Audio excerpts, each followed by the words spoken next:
Un saludo para toda la audiencia, esto es el conversatorio con el profesor Hernán. Hoy estamos con Alejandro Velázquez Torres, médico, magíster en neurociencia, actualmente está haciendo un doctorado en la Universidad Tecnológica en Biomédica. Y bueno, ya él nos contará quién es y qué ha hecho.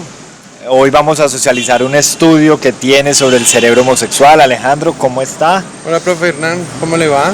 Muy bien, gracias. Cuéntenos un poco acerca de ese estudio tan interesante que usted tiene sobre el cerebro homosexual. Esto ha sido una investigación teórica que he venido realizando en los últimos 5 años, principalmente porque esto era un tema que se daba en una clase. Entonces, digamos que inicialmente había una clase que se llamaba Sexo y Cerebro, pero decidimos meterle más información y se sacó una, digamos, había una que es Sexo y Cerebro, que es como diferencias entre hombre y mujer, y decidimos complementarla con una que hablara sobre diversidad sexual y cerebro. Bueno, Alejandro, estuvo muy interesante esa conferencia que escuchamos. ¿En dónde está alojada en primera instancia? Esa conferencia se puede observar desde la página de Facebook del Parque Explora. En los Facebook Live que ellos realizan se quedan almacenados y ahí se puede, la misma se llama Cerebro Homosexual y está disponible en Facebook. Bueno, Alejandro, y cuéntenos, ¿los homosexuales nacen o se hacen? Pues podríamos decir que nacen, aunque en realidad la identidad sexual probablemente se adquiere es durante el periodo embrionario. O sea, más o menos nosotros todos estamos hechos para ser hembras por defecto, pero hay un momento en el cual si uno tiene un cromosoma Y, que es el cromosoma típico de los hombres, hay un momento en que ese cromosoma se activa y produce una masculinización del feto. Esa masculinización del feto se da en unos periodos críticos y a partir de ahí, digamos que comienzan las diferencias entre hombre y mujer. Pero digamos que se ha visto que en los hombres homosexuales hay como dos opciones de masculinización. Hay algunos individuos que no se alcanzan a masculinizar lo suficiente, es decir, que no reciben el influjo hormonal que alcanza a masculinizar algunas de sus regiones cerebrales, y también hay algunos otros sujetos que por el contrario reciben una carga hormonal mucho más alta y eso también está asociado con homosexualidad. Entonces, en ese caso podemos decir que los homosexuales nacen, aunque digamos que este fenómeno se formaría durante el periodo embrionario. Bueno, ¿y qué papel cumplen los genes en la aparición de la homosexualidad? Al parecer hay algunos genes que están relacionados con tener más chance de ser homosexual o no, pero digamos que este año salió un estudio que se realizó con 455,000 personas que tenían sus datos genéticos y sus datos de orientación sexual. Y cuando cruzaron algunos de esos rasgos genéticos, encontraron que había algunos genes que eran importantes, pero ningún gen definitivo. De manera que nosotros hablamos de un fenómeno que llamaríamos multifactorial, que incluiría un factor genético que sigue siendo muy importante y un factor ambiental. En este caso, el factor ambiental es esa carga hormonal que se da durante algunos periodos críticos del embarazo. Bueno, y ahí en la conferencia escuchábamos algo muy interesante y es que todos somos hembra por defecto. ¿Qué quiere decir usted con eso? Todos los vertebrados, y en general es muy común en los animales, cuando nos estamos formando embrionariamente, todos somos igualitos, o sea, y somos hembras inicialmente, todos estamos hechos para ser hembras. Pero más o menos en la 8ª semana de gestación, en los machos se activa ese cromosoma y ese cromosoma Y empieza a liberar una serie de hormonas, especialmente andrógenos, que masculinizan ese feto. Y en esa masculinización, digamos que comienzan a diferenciarse en los fetos los órganos genitales, tanto los externos como los internos, pero adicionalmente esa carga hormonal tiene un gran impacto en varios sistemas, en el sistema nervioso, en los huesos, en los músculos, de manera que pues eso genera las diferencias o lo que llamamos dimorfismo, que es cómo se ve distinto entre hombres y mujeres o entre machos y hembras las apariencias físicas. Por ejemplo, digamos, hay aves como los gallos y las gallinas que es muy fácil distinguir un gallo de una gallina por el dimorfismo sexual. Eso es lo que significa dimorfismo sexual, y es que hay alguna diferencia física en lo que llamamos nosotros el fenotipo en un animal entre machos y hembras. No todos los animales son dimórficos, no todas las características son dimórficas. Por ejemplo, en los humanos hay algunas cosas que son dimórficas, pero no todo es dimórfico. Hay cosas que son iguales para hombres y mujeres. Bueno, ¿y qué tal si profundizamos un poco en el tema de la transexualidad, que también mencionaste cosas muy interesantes sobre esto en la conferencia? Digamos que la homosexualidad tiene que ver con la masculinización o no feminización de algunas de esas regiones cerebrales que son muy importantes en la conducta sexual.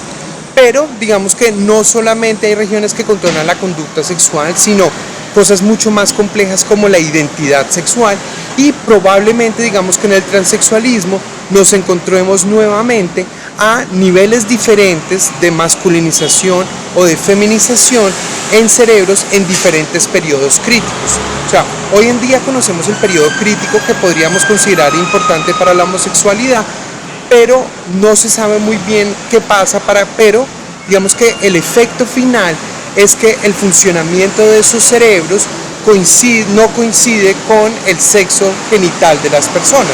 Es decir, digamos que es como lo que dicen, como un cerebro de hombre en cuerpo de mujer o un cerebro de mujer en cuerpo de hombre. O sea, digamos como que efectivamente los cerebros de los hombres y las mujeres funcionan un poco de manera distinta. Entonces, digamos que en la parte de identidad sexual, lo que diferencia a los homosexuales de los heterosexuales son algunas regiones muy puntuales del hipotálamo.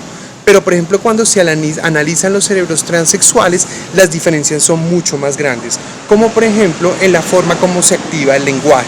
O sea, el cerebro de los hombres y el cerebro de las mujeres es muy parecido, en general nuestras capacidades son muy parecidas, pero por ejemplo cuando las mujeres hacen tareas de lenguaje, normalmente ocupan más áreas del cerebro que lo usan los hombres. Son diferencias muy sutiles.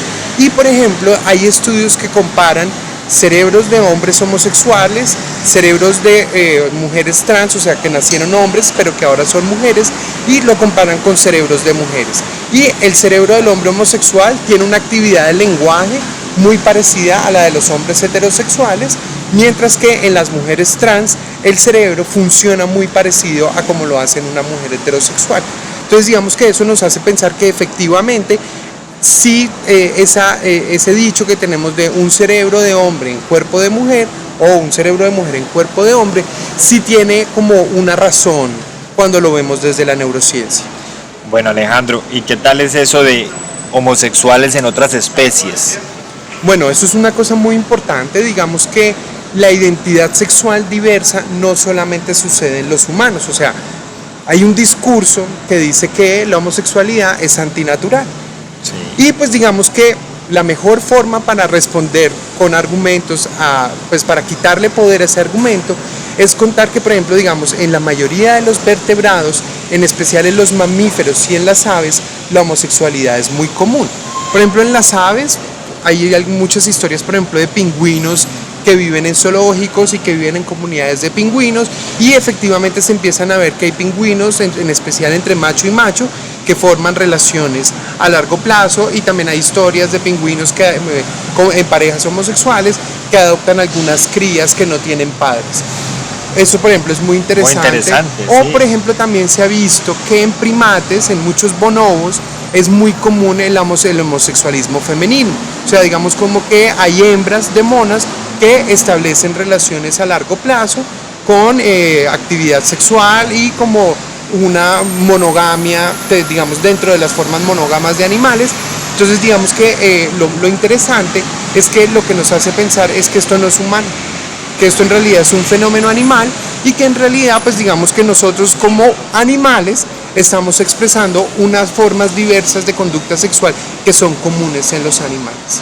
Obvio, los humanos somos mucho más complejos que lo biológico. Los humanos nos movemos en contextos culturales y digamos que la cultura se vuelve muy importante como un regulador de la expresión sexual. Entonces digamos que por eso nosotros muchas veces no hablamos tanto de identidad sexual, sino de identidad de género, porque incluimos la importancia de la conducta en la expresión de la identidad de las personas. Digamos que esa es como la diferencia. Cuando uno habla de identidad sexual es casi que una idea muy biológica, mientras que cuando uno habla de identidad de género incluye ese gran correlato biológico, pero adicionalmente las normas culturales en las cuales cada persona se mueve y cómo, dependiendo de esas normas, las personas deciden expresar su sexualidad. Bueno, Alejandro, has hablado sobre el cerebro trans, el femenino y el masculino. ¿Qué tal si mencionamos la diferencia entre el cerebro heterosexual y el homosexual? Bueno, las diferencias son muy pequeñas. En realidad, digamos que nuestro sistema nervioso está constituido por varias regiones. Hay una región que pues todos conocemos mucho, que es el cerebro, y por ejemplo en general los cerebros como tal, si hablamos de cerebro homosexual y heterosexual, son iguales. Pero en nuestro sistema nervioso hay una región muy importante que se llama el hipotálamo. El hipotálamo es una región que controla nuestra conducta alimentaria, nuestra conducta social, nuestra conducta sexual, nuestros ritmos circadianos, es decir, que hacemos durante el día, durante la noche. Y ahí sí es donde encontramos pequeñas diferencias entre el cerebro homosexual y el cerebro heterosexual. Hay unos núcleos, hay un núcleo que se llama el núcleo intersticial del hipotálamo, que característicamente en hombres homosexuales, heterosexuales, las neuronas son grandes y con una gran densidad dendrítica, y en las mujeres heterosexuales las neuronas son pequeñas y con poca densidad dendrítica. Cuando uno ve eso en un cerebro de un hombre homosexual, uno ve que normalmente es neuronas pequeñas con menos densidad dendrítica, muy parecida a la de la mujer heterosexual, pero también se encuentran algunos núcleos que tienen neuronas mucho más grandes y con mayor densidad dendrítica. Uno pensaría, uy, ese sería el cerebro de un hipermacho, pero en la naturaleza no existen los hipermachos, sino que por el contrario, esas dos cosas, tanto como el que estaría muy feminizado, como el que está masculinizado, hipermasculinizado, expresan una conducta homosexual. Profundicemos un poco acerca del dimorfismo sexual. Ok, entonces, el dimorfismo sexual son las diferencias que se ven en apariencia en los animales cuando machos y hembras son distintos. Como el ejemplo que ponía ahorita, un gallo y una gallina, es muy fácil entender ahí la idea de un gallo y una gallina. Las gallinas son más pequeñas, tienen un plumaje más sencillo y menos vistoso. Los machos, los gallos, por el contrario, tienen unas plumas en la cola mucho más grandes, más desarrolladas. Las crestas del gallo son mucho más grandes y más desarrolladas. Eso es lo que significa dimorfismo. Entonces, el dimorfismo cerebral es muy pequeño, o sea, y eso es muy importante tenerlo presente, porque eso nos hace pensar que, por ejemplo, porque uno podría pensar, las mujeres, como tienen distinto el lenguaje, sirven más para hablar que los hombres. Eso sería un primer pensado que uno haría. Pero en realidad esas diferencias son muy sutiles y digamos que también uno puede encontrar hombres que tienen competencias lingüísticas del nivel de una mujer, o por ejemplo, digamos, los hombres tienen mejor desarrollado normalmente las regiones de análisis espacial. Es decir, como la idea de moverse en mapas, de construir planos, pero hay mujeres arquitectas, hay mujeres navegadoras, de manera que no significa que porque en un grupo, en los hombres, hay unas habilidades propias, no significa que las mujeres, no hay algunas mujeres que puedan desarrollar completamente esas capacidades, y lo mismo de hombres a mujeres. Alejandro, ¿qué pasa con esas personas que durante muchos años se caracterizan por ser heterosexuales y de repente terminan siendo homosexuales? Ahí existe, digamos que volvemos a hablar un poco de la importancia de la cultura, y digamos que hoy en día lo llamamos, hay una cosa que llaman el closet, sí, ¿cierto? Entonces yo creo que eso es un fenómeno cultural muy importante, y es que digamos que la identidad sexual no se puede cambiar, o sea, esas regiones del hipotálamo que son tan importantes en la expresión de la conducta sexual no pueden cambiarse ni con un tratamiento, ni con la experiencia, o sin dejar de hacer una cosa o haciendo otra cosa. Esas cosas no van a cambiar, pero como la sexualidad es tan compleja, se pueden construir normas sobre la sexualidad. Entonces las personas inhiben o niegan su sexualidad y construyen una nueva sexualidad que más o menos corresponde, digamos, como con las expectativas de la sociedad. Entonces, como la sexualidad realmente no se puede cambiar, pues probablemente haya muchas personas que tienen una alta carga de sufrimiento y de insatisfacción, y hay un momento en que seguramente, pues hoy en día, salir del closet es menos difícil que hace 50 o 100 años. Entonces yo creo que hoy en día muchas personas se dan cuenta que salir del closet es una buena opción, porque pues estamos encontrando que cada vez la sociedad es mucho más tolerante y respetuosa a la diversidad sexual. Alejandro, entonces eso quiere decir que puede ser un mito o un tema psicológico cuando alguien, por ejemplo, en su infancia es violado le coge este pánico al sexo opuesto y termina inclinándose por la homosexualidad. En realidad digamos que eso es más un mito. Digamos que a veces se pueden analizar historias de personas que han sido víctimas de diferentes formas de maltrato sexual, y eso en realidad puede tener un impacto más directo en la forma como disfrutan la sexualidad que en la forma como las personas identifiquen su sexualidad. Nuevamente, esto se desarrolla durante el periodo embrionario y eso queda formado el resto de la vida así. Es decir, que impactos, traumas, situaciones que se den en el resto de la vida pueden afectar la expresión de la identidad sexual, pero probablemente no cambien la estructura cerebral. Alejandro, otro tema que me pareció muy interesante es la escala de Kingsley. Entonces, la escala de Kingsley nació a finales de los años 50 y básicamente lo que decía es que las personas eran o heterosexuales, o bisexuales, u homosexuales. Pero hoy en día, digamos que por fenómenos culturales, por la liberación femenina, ha habido nuevas hay nuevas formas de sexualidad. Entonces ya no solo somos homosexuales, bisexuales o heterosexuales, ya digamos que las personas trans ya no se consideran la transexualidad una enfermedad. Hasta hace algunos años la transexualidad se consideraba una enfermedad. Entonces ya hoy en día no es una enfermedad, sino que hace parte de una expresión natural de la conducta, y pues hay personas pansexuales, asexuales, intersexuales, hay personas que no se sienten, que no quieren que los identifiquen con ningún género, y es lo que la gente se llama como no binaria. Entonces, hoy en día, probablemente lo que nos toque es construir nuevas escalas que nos permitan medir la diversidad sexual que hay actualmente para poder hacer correlatos biológicos, porque eso es una pregunta muy interesante. O sea, buscar una persona que se describa como no binaria y hacerle pruebas para ver si su cerebro de alguna manera tiene unas características puntuales, o esa expresión no binaria no tiene ningún correlato, por ejemplo, con su actividad cerebral.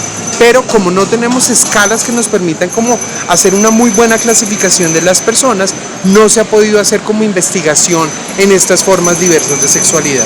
¿Qué es eso de pansexual, asexual, intersexual? Yo no soy muy experto en el asunto. Pansexual tiene que ver, digamos, como una persona como que se siente identificado y atraído por todas las diversidades, o sea, como que le gustan hombres, mujeres, bisexuales. Eso digamos que tendría mucho que ver con el pansexual.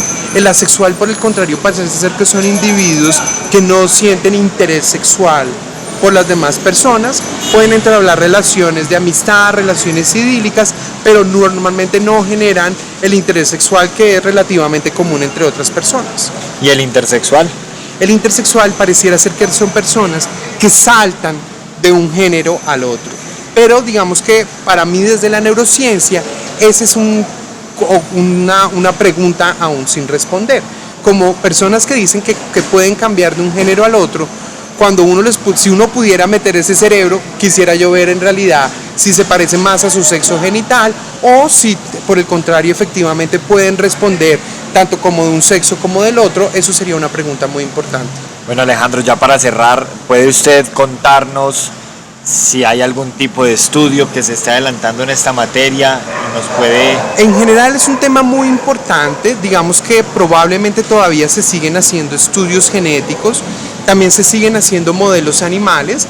Digamos que los modelos animales son muy importantes porque se puede hacer mucha manipulación del periodo embrionario en animales y ver cómo la manipulación del microambiente hormonal puede cambiar la conducta en un animal.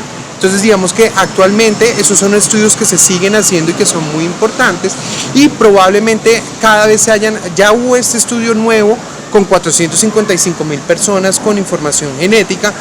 Seguramente va a seguirse alimentando esas bases de datos, y puede que en unos años tengamos bases de datos que hablen también de pansexuales, de asexuales, de intersexuales, y que también eso nos permita complementar la información que tenemos actualmente. ¿Hay alguna especie en la que se caracterice por haber más homosexualidad? Los humanos tenemos más o menos entre el 10 al 12%. Por ejemplo, hay unas cabras de montaña en los Estados Unidos que tienen más o menos un 15% de homosexualidad masculina en todas las camadas de la misma especie. Pero digamos que lo usual que yo he visto es que más o menos va entre el 5 y el 15% en los vertebrados. ¿Qué tal los perros y los gatos que son tan domésticos? ¿Hay alguna clave que usted le pueda dar a la audiencia de cómo identificar si su mascota es homosexual? No, yo creo que tienen que seguir queriendo a sus mascotas tal como son. Bueno, ya con eso terminamos. Entonces, a todos ustedes muchas gracias. Estuvimos con Alejandro, una charla muy interesante, un tema que además cada día gana más protagonismo en Colombia y el mundo. No duden en seguirnos ahí abajo, el botón rojo, suscribir. Muchas gracias y vienen más conversatorios. Alejandro, unas últimas palabras para la audiencia, para los estudiantes. No, espero que este tema sea muy interesante, que le genere muchas preguntas, que permitan romper con mitos y que permitan construir cada vez una sociedad más tolerante y más incluyente. Bueno, muchas gracias.